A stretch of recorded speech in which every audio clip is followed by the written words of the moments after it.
Welcome, everyone, to the Information's TITV. My name is Akash Pasricha. It is Friday, October 3rd. We have got a great show planned for you today.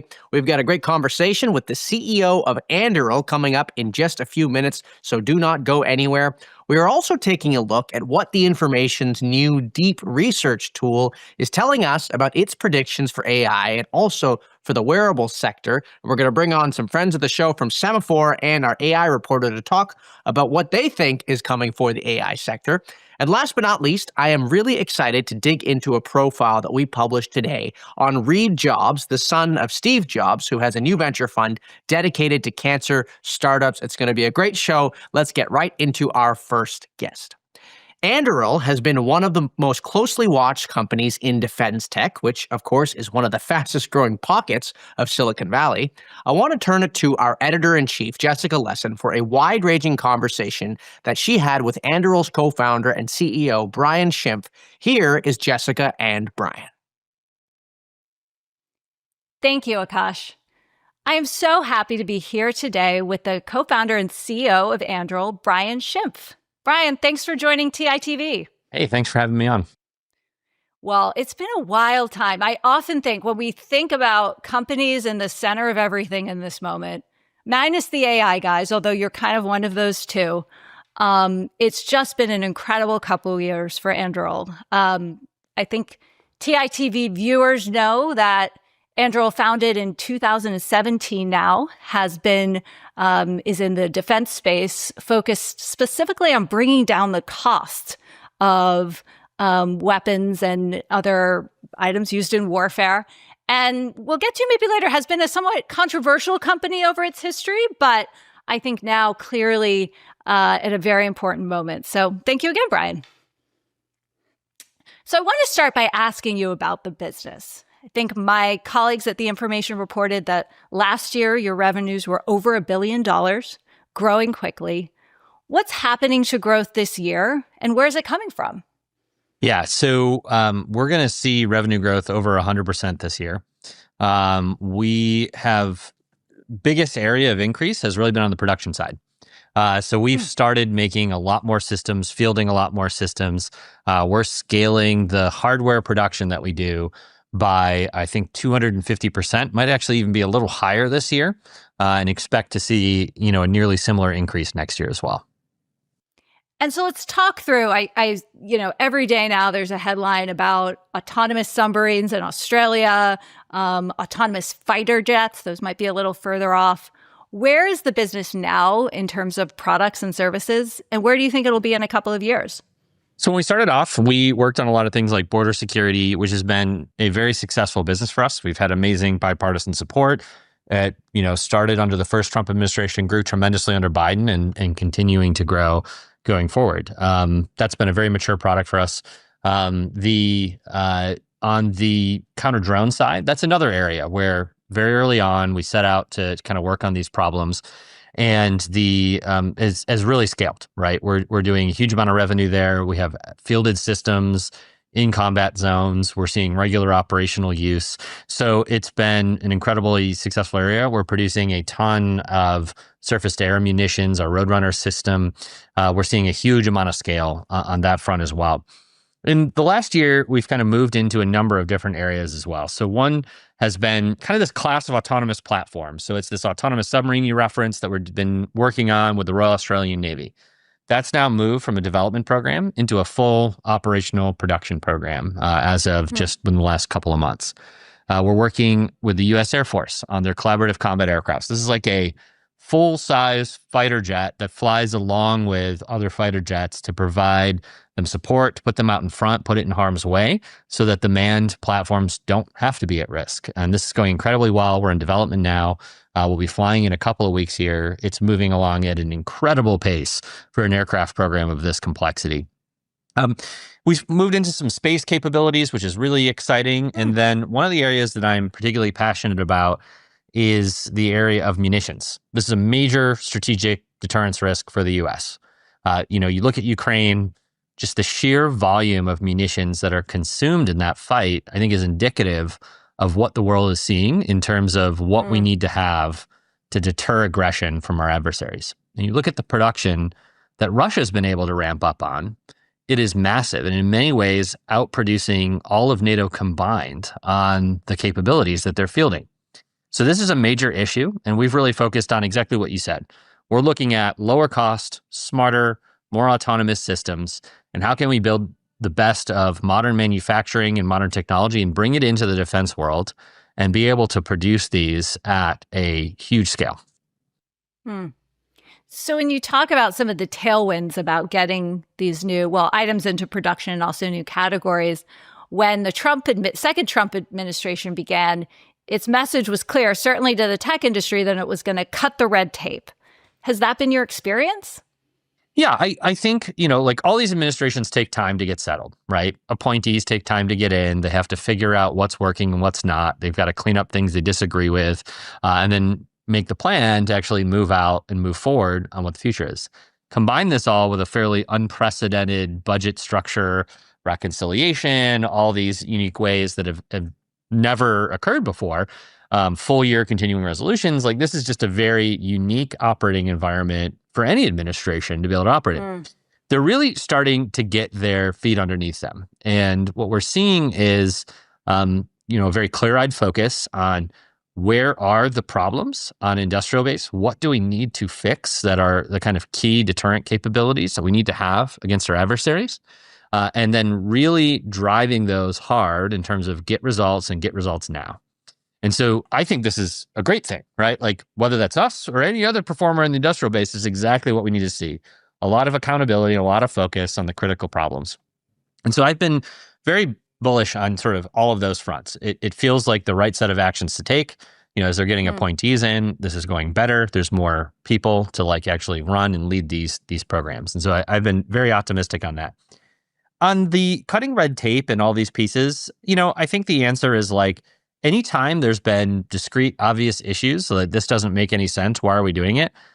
We've had a lot of success just flagging those things and driving to resolution on it. So I think it's just very pragmatic at the end of the day, and a focus on results, which is great. That's exactly what we want as a company that's growing fast and just trying to deliver to the warfighter.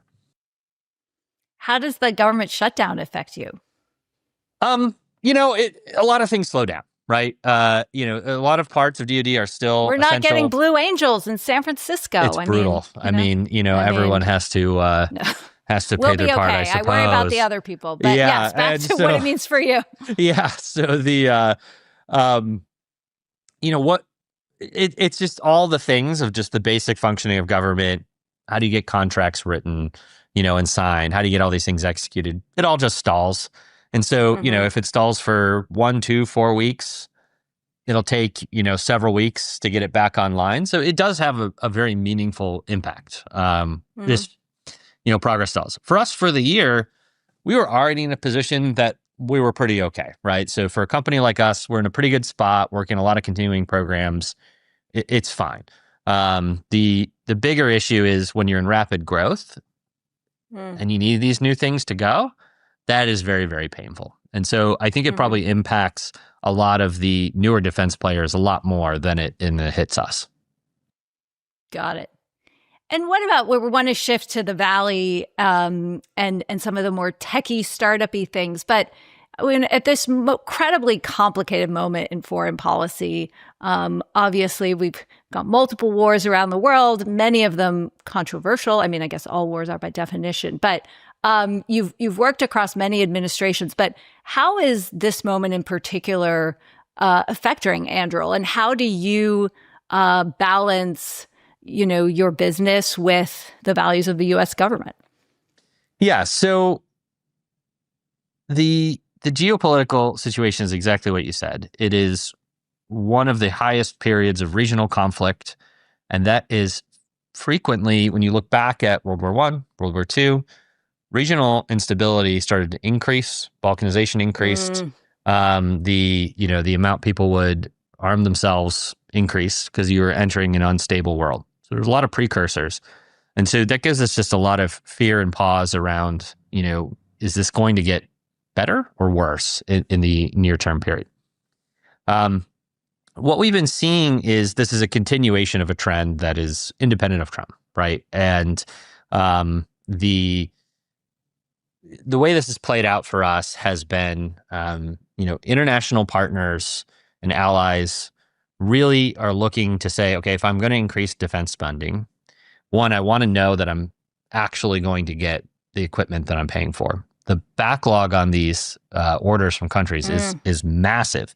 So, for example, like the foreign military sales backlog to Taiwan is on the order of $20 billion. So, like 5 to 6 nuclear submarines worth. Like it's And this is just how the defense system works. This is like typical. Very it typical. Takes time. Okay. You look at, like, you want to buy Patriot missiles. It's a 2 to 3 year production lead time, let alone the backlog of existing orders and the capacity saturation that exists in the system. And everyone needs these. Everyone wants these right now. And so there's a very real fear that even if you place these orders, you commit to the U.S. and you want to have the best equipment, which the U.S. has, then you aren't going to see it in a meaningful time frame. So there's a lot of fear there, and that's driving a lot of interest in ways of how do they tap into local supply chains, have more control over production, really a lot of these sovereignty concerns. When you marry that with, if I'm going to spend a lot of my GDP, I want to see a return in jobs. Like, that is a rational thing for a country to want. So we've been seeing just a lot of, kind of shift in how the international partners are viewing this. It's something that we've been very shift in how they're viewing it. Could you explain, like, what's the shift you're seeing? Historically, it was just buy American and it's all going to work out, right? And in a time when you were convinced nobody was going to attack you, shoot any missiles, or you weren't really going to need this stuff, that was all good, right? Like, if it takes 5 years, it's all good. Nobody believes they have 5 years to wait right now. And so this desire for speed and the urgency that everyone feels is much, much higher. We see it the most with Pacific countries. Particularly Taiwan, Japan, South Korea. There's a lot of feeling of urgency. We see this a lot with the European countries that are sort of closest to Russia, right? Scandinavian countries, Eastern European countries. There is a lot of urgency to solve this problem, and they want results fast. And so there has been a very significant shift in how they kind of view the traditional approach of how they would buy from the U.S. versus sort of where they are today. Like you said, fundamentally, we're a U.S. company, right? We have to be aligned with U.S. policy. We want to be aligned with U.S. policy. And I think, if anything, this period of instability is reminding everyone around the world that the U.S. is the ultimate backstop of global stability. Like, that is the key. And they know that those alliances with the U.S. Are important. NATO does not exist without the U.S. There is not the, anchor to really drive this otherwise.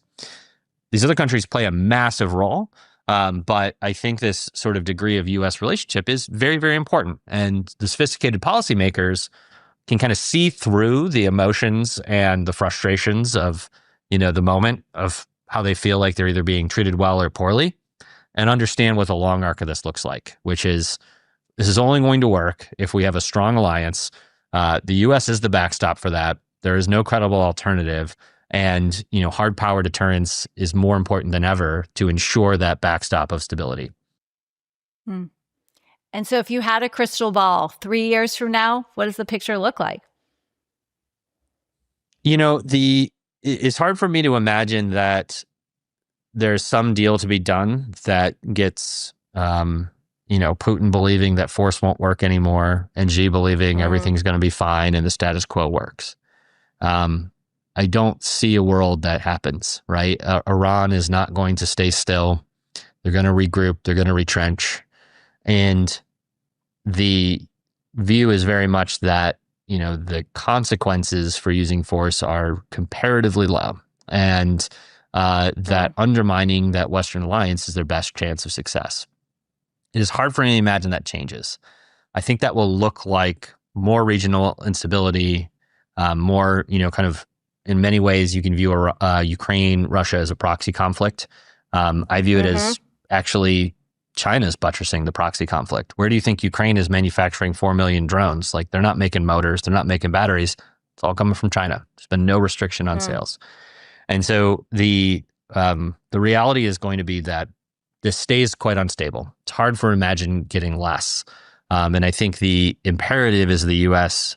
has both the capability to deter these conflicts and the will to show that there are rules and we will enforce them. And that's ultimately which will create deterrence. It will create the space to allow more peaceful diplomatic negotiations to go, because people don't believe that resorting to subterfuge, sabotage, aggressive action, or even full-scale conflict will be an effective strategy. Yeah, it seems likely. Okay, well, shifting gears slightly, Anduril, you're a VC-backed company. No one thought, kind of, plus, but yes. I mean, I think it's been so interesting out here in the Valley to see, first just the skepticism towards any kind of hardware.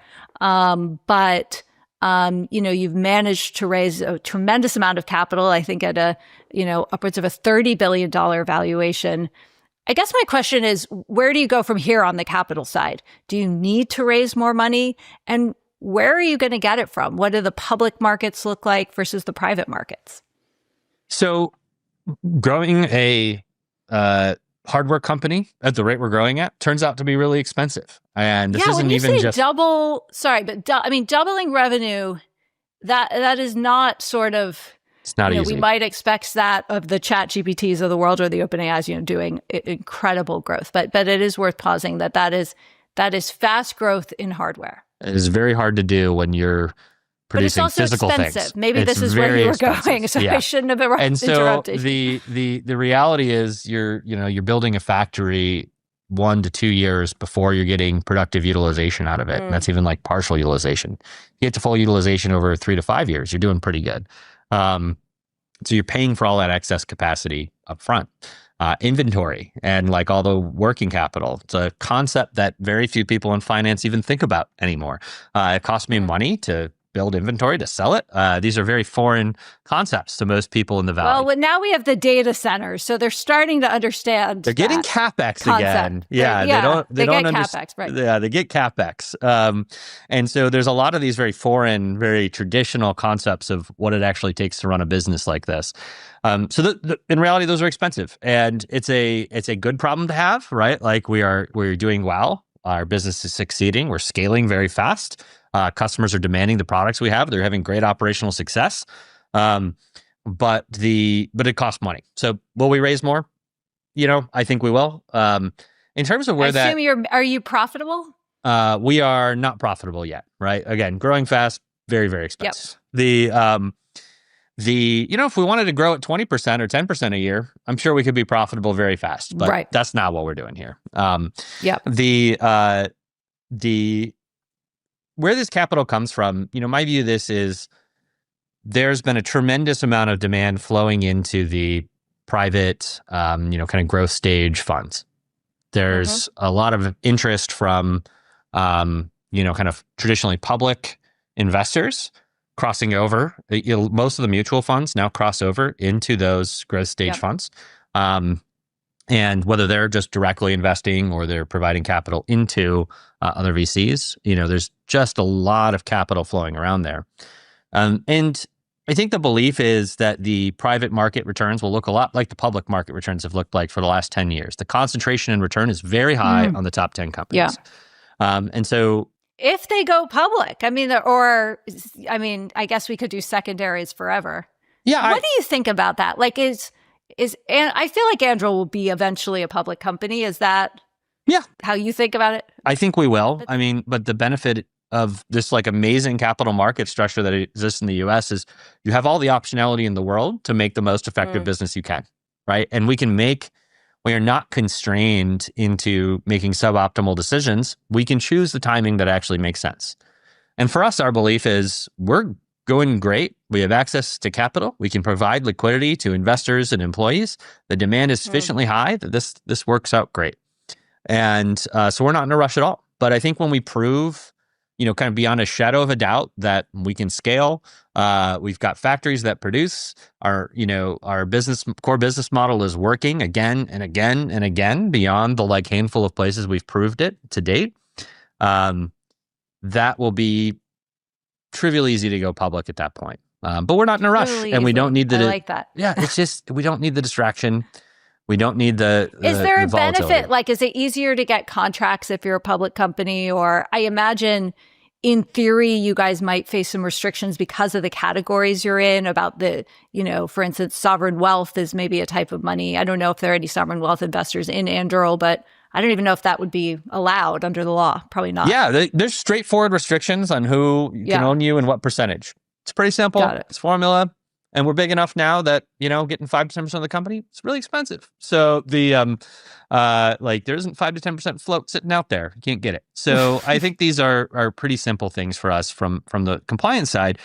From the, kind of perception side, I think it kind of cuts both ways. So, I think historically the view had been, you're not playing in the big leagues unless you're a public company. And I don't think that's the case anymore. And in fact, the message has been so consistent from the traditional players in the space that their Wall Street incentives are preventing them from investing. And by that, they are dividend stocks where they have accumulated a set of investors who expect a very consistent dividend. Heavy reinvestment, heavy risk-taking is not something that they have sold the investors on, right? And so the predictability of dividends becomes the primary driving factor of how can they deploy their own capital into investing for growth. They're not growth stocks, right? They're growing at 3 to 5% per year.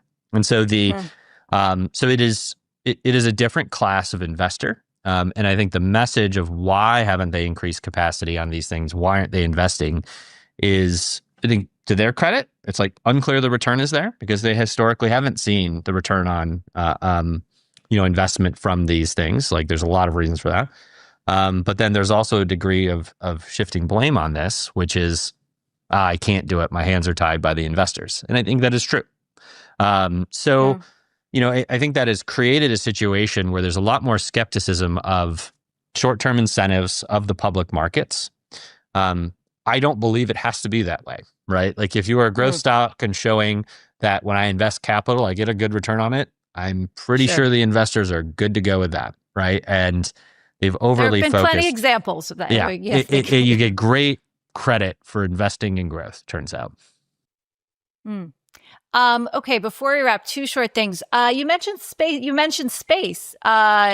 Is SpaceX a competitor? What do you make of SpaceX being actually a private and very successful company with a lot of government business? Unlike a lot of people, we're not stupid and don't compete with SpaceX. This is like the stupidest thing you could do. Like, why would you do that? Like, it's very hard. There are a few people who are. And I'm like, you're probably going to lose. Like, it's just betting against Elon is like, this like a really historically stupid strategy. So why would you do that? And so, no, we don't do the things SpaceX does. We're not doing launch. We're not making Starlink, right? Like, we're not doing those things. We're working on a lot more of the DoD specific mission sets, right? So this is, really thinking about the future of how does space become more of a warfighting domain, right? Like, the Chinese, the Russians have demonstrated the ability, and this has been reported in multiple cases around adversarial things they are doing in space. And so the satellites going around other satellites, potentially interfering with them, hypersonics, like these orbital bombardment systems, they call them, that go around the world and then land in a specific place. Like, these are very serious threats and very serious issues.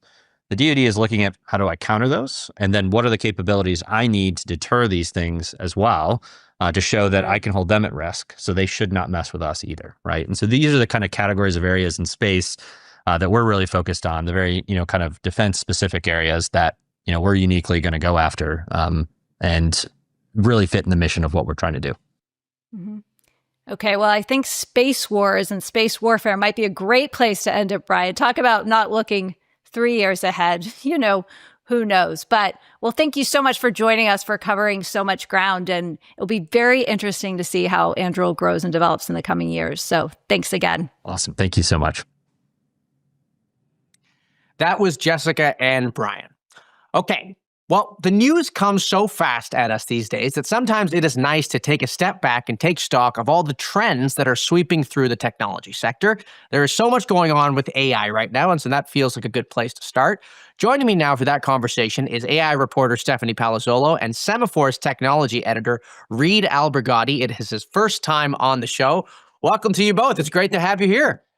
Thanks so much. Good to be back at the Information. I was going to say, it's been a while, but you are an Information alum. I am. Employee number 10, I think. Well, there's a little more than 10 people now. A little more, I've heard. It's grown a little bigger than that. Well, look, I'm so excited to have you both here. You know, one of the neat initiatives that we've worked on here at The Information is we've got this new tool, Deep Research, which is basically our internal ChatGPT. It's live on our site for pro subscribers, and people can use it to search through all the archives of all of our stories.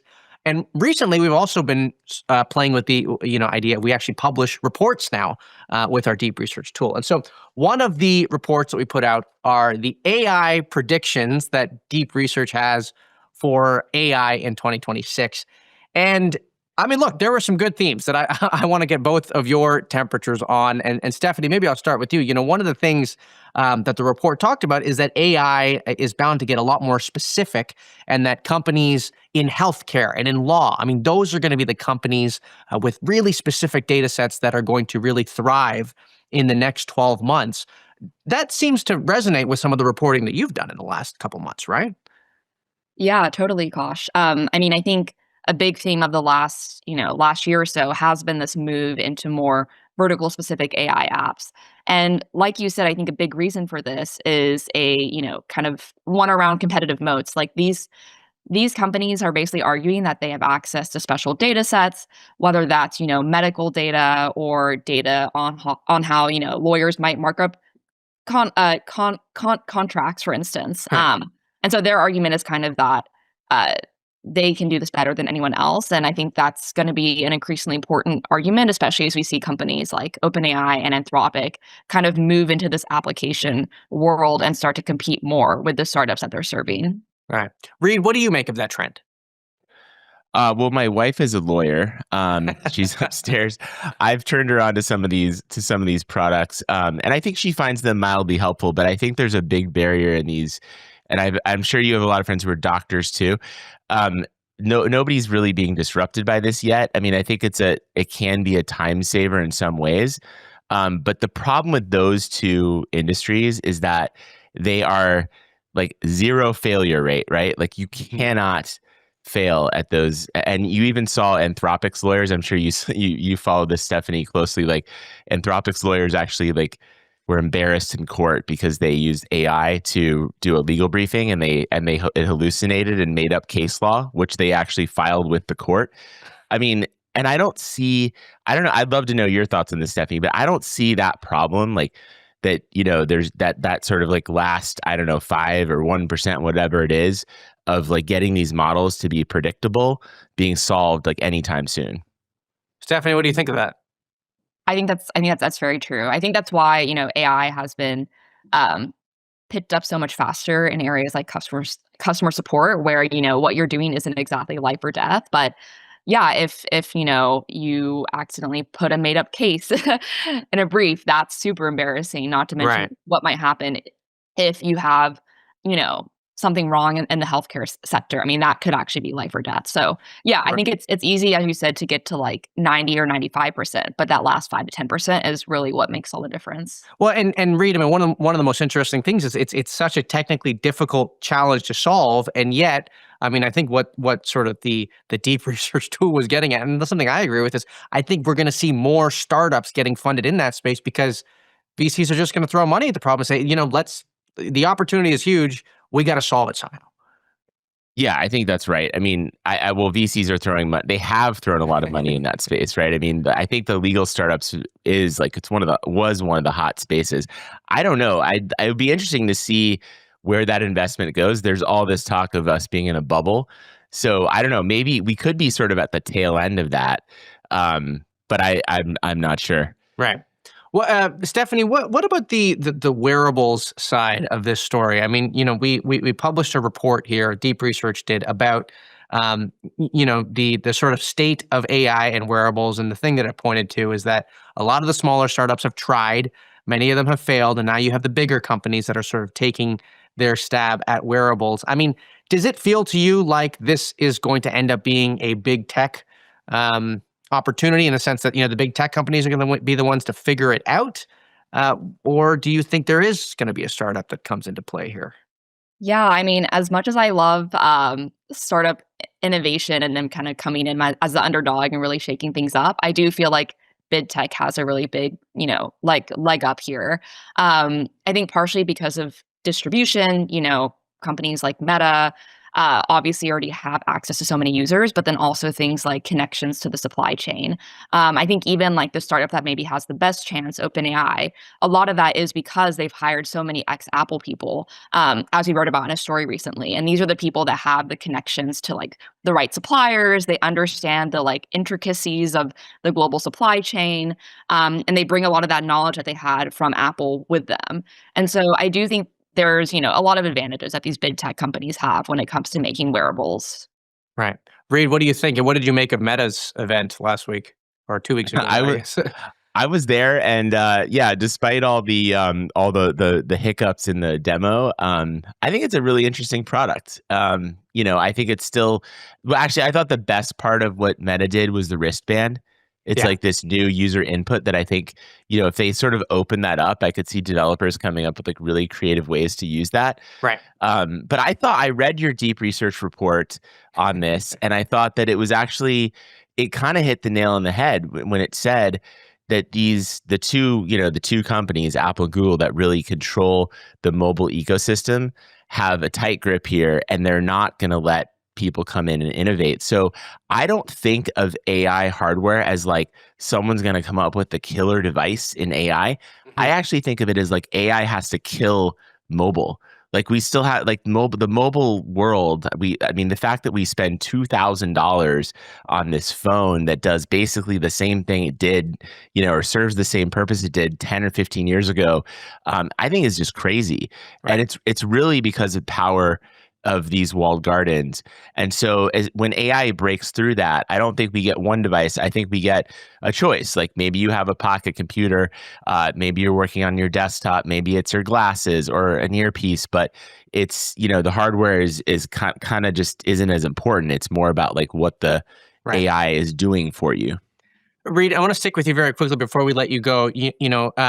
One of the things that I've been that I think Semafor has done a great job of covering is sort of the global perspective on technology. And, I think about technologies like crypto and blockchain, and depending on where you are in the world, they have very different perspectives on cryptocurrencies and blockchain. AI is the new innovation. And I wondered, are you seeing different perspectives depending on what part of the world you're coming from on AI, or is it pretty uniform right now? It's funny, actually. I think it's actually pretty similar. Although, people in, the world it's so global now. Like people in Silicon Valley are all over the world now. Like I went to the Paris Raise AI Summit, and I was like just running into people who live down the street from me left and right. So there's that. But I visited, Abu Dhabi and Riyadh and gone to tech conferences there. And I think it's really interesting, like how what's similar is the excitement around AI. I think, if you go to the Gulf, they're like, we want to build it, right? We want to build these massive data centers. In Europe, I think you have such talented people, especially in Paris, right? You have all these really smart AI engineers who are so driven and want to build these startups, but they can't because there are just so many roadblocks in Europe for them. So it's funny. Yeah. I think it's this people are, well, at least the entrepreneurs are extremely excited about this technology. Probably consumers are in Europe might be a little more negative, although Americans are pretty, I hear a lot of negativity about AI from just like the general population in the US as well. Yeah, I know. Well, the discussion about slop is certainly a real one. Very quickly, Reed, before we let you go, TikTok is the other global story that, you've been covering very closely. What questions are you watching for going forward to see how they shake out? There's still a lot of things in flux about, which how the profits actually get allocated, between the new entities. But what are you watching for in this story? Yeah, it's funny. Yeah, as a publication, we have been covering it closely, and from my perspective, I'm just sort of curious how this is going to affect the consumer experience, if at all, for TikTok in the US. Because once it becomes sort of disconnected in that way, does it? Do they retain that ability to just keep people addicted to the content? I think that's my curiosity there. Right. Great. Well, Stephanie and Reed, thank you so much for coming on the show. It is a pleasure to have you on, as always. That is Reed Albergotti, the technology editor at Semafor, and Stephanie Palazzolo, our AI reporter here at The Information. Oh, okay. Well, Reed Jobs, the son of Steve Jobs, hasn't been a very public figure throughout much of his life, but he has quietly been making a name for himself, especially in the biotech sector, where he runs a venture firm called Yosemite that invests in cancer startups. The firm has nearly $1 billion in assets under management, and today, my colleague Jemima McEvoy is publishing a rare profile of Reed in our weekend magazine. It is our big read for the week, and it really is a wonderful one. We will link it in the show notes. I want to bring on Jemima to tell us more about her reporting. Jemima, welcome to the show. It's great to have you. Hi, Akash. Thank you for having me. It is your first time on TITV. How is that possible? I mean, you only joined a couple months ago, but it is the first of many appearances I'm looking forward to. You had this great profile today on Reed Jobs, and I think a great place to start maybe is tell us about Yosemite, the new-ish venture fund that Reed has started. The other Reed, not Reed Albergotti. We're talking about Reed Jobs now. Yes, I know. Interesting to have two Reeds in a row on today. But yeah, so Yosemite was launched by Reed Jobs back in 2023. Previously, he was at Emerson Collective, which is his mom's VC and philanthropy firm. But Yosemite was his, branching out on his own move for independence. And as you said, they specifically focus on investing in cancer startups that involves, everything from companies that are trying to help the patient experience, like a virtual clinic, to potential drugs that combat certain types of cancers. So yeah, they have around $1 billion in assets under management, have invested in dozens of companies, and have become quite big in the cancer space. And so Emerson Collective, the firm that he previously had, this is the firm that was started by his mom, Laureen Powell Jobs. Is that right? Right. So Laureen Powell Jobs inherited, obviously all of the wealth from Steve Jobs once he died in 2011. And she has, said publicly that she doesn't want to pass that on to her children. She doesn't want to, just like have these generations of wealth. So she has started Emerson Collective, and they do kind of a mix of philanthropy and then investing. And that's kind of where she's put her fortune into. And so Reed Jobs was there for quite a while, and he was sort of actively involved, I think, in the grants program that they have at Emerson Collective. Why did he decide to leave Emerson Collective, go it on his own, and also, he started a venture fund. It's not really as involved in the philanthropy side. Why did he decide to make that shift? Yeah, that's a good question. So essentially, he joined Emerson Collective back in 2015 after graduating Stanford, and Emerson already had a presence investing in climate change and education, and they basically set up the health team for Reed to run and invest. So he did a mix of philanthropy and investing. So he was backing some companies back then, but it was a lot of philanthropy. And according to people who I spoke with who know Reed and are familiar with his thinking, it was kind of twofold. Like, one was, you don't want to be at mom's company forever. You want to have your independence. So that was one reason why he branched out. And the second was that, there was kind of a limit on what he was able to do from an investing standpoint, in terms of like the size of the checks he could write. He wanted to be a bit more ambitious, making larger bets. So that's one of the reasons why he also branched out. But yeah, it's kind of a little at the sacrifice of some of the philanthropy, because obviously now he has LPs that he has to answer to. Right. But I mean, you had this great anecdote in your story, someone talking about how competitive he is. And so that competitive spirit probably lends itself well to venture investing. And of course, we should say Steve Jobs' diagnosis was a rare form of pancreatic cancer, which I think probably is one of the big reasons that he's so drawn to this particular cause. I do want to talk to you about the biotech angle to this, because we don't talk too much about biotech on this show. And so anytime any of our reporters goes out and talks to biotech venture capitalists, it's a great opportunity for us. What is the current state of that sector? I mean, biotech is so hard. I mean, these are long projects that take decades in some cases to come to fruition. What do we need to know about biotech? Yeah, it's a very cyclical industry. So I mean, they've had a lot of ups and downs. I think it hasn't been one of the hottest sectors in terms of like generating great returns. Like you see, some of these AI companies are just like doubling their valuations over the course of just a few months, and that's not necessarily happening in biotech. Although I will say that there is a lot of excitement about AI, and for example, like Reed is an investor in one of these AI-powered drug discovery companies where they're hoping that AI can like plot out what proteins look like and then help speed up how quick it is for researchers to find Right. diseases. So there is some, anticipation that this could be a really good time in biotech, but it's just a longer timelines in the industry. And that startup was the Chai Discovery. Is that the name of that startup? Yeah, I believe you've had Because we had Josh on the show. That's right. Yeah, we'll have to link that clip as well in the show notes.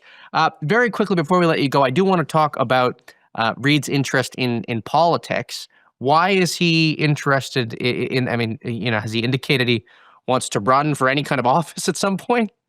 Yeah, so that is something that came up during my reporting is, Reed was deciding what he wanted to do with his life, and he considered a few different things, including becoming a doctor. And one of them was running for Congress a few years ago. He was apparently interested in Nancy Pelosi's seat in California. But he ended up not doing that. At the same time, he does still kind of have like a little bit of a presence in Washington. We write about how he was a speaker at this rally for medical research where they were advocating for increases to the budget of the National Institutes of Health, which has been facing some attacks under the Trump administration. So, I mean, I personally and people around him wouldn't be surprised if he does end up, kind of revisiting politics at some point in the future. But at least for now, he seems pretty happy focusing on the VC world. And last question for you. You spoke to so many people in Reed's orbit. You asked for an interview, I presume, with Reed. You weren't able to get it. Yeah. We always ask. People can participate if they want. But if you had an interview with Reed, what would be some of the top questions you would want to ask him? Yeah, I mean, obviously, I wish he would have spoken for the story, but maybe we could send this to him. We said, look, we wrote this story. We still want to hear from you, and here are the questions we're going to ask you, Reed. Here they are. maybe he'll respond in the comments even. No, but I mean, one thing that came up is during my interviews, someone mentioned that there's one company that he's particularly excited about that he's invested in. I really want to know what that is. What are they doing? Like, could that be a game changer? A second thing is, kind of that tension between doing less philanthropy at Yosemite. Is that something he misses? How did he make that decision to kind of make that less of a priority? And then third is just like, is this what he wants to focus on for the rest of his career? Does he see multiple other chapters? What's going to happen next? I guess kind of how he thinks about his legacy and career would be another question I have. Great. Well, Jemima, thank you so much for coming on the show. It was a great profile, and we look forward to having you on more and more. That is Jemima McEvoy, our weekend reporter here at The Information. Thank you. Okay, well, that does it for today's show. A reminder that we are on this stream Monday through Friday at 10 a.m. Pacific, 1 p.m. Eastern. I want to thank Amazon Web Services, who is our presenting sponsor for this production. And I want to thank you for tuning in. We really do appreciate your viewership. I am already excited for our next show on Monday. And so until then, have a great weekend. Bye-bye for now.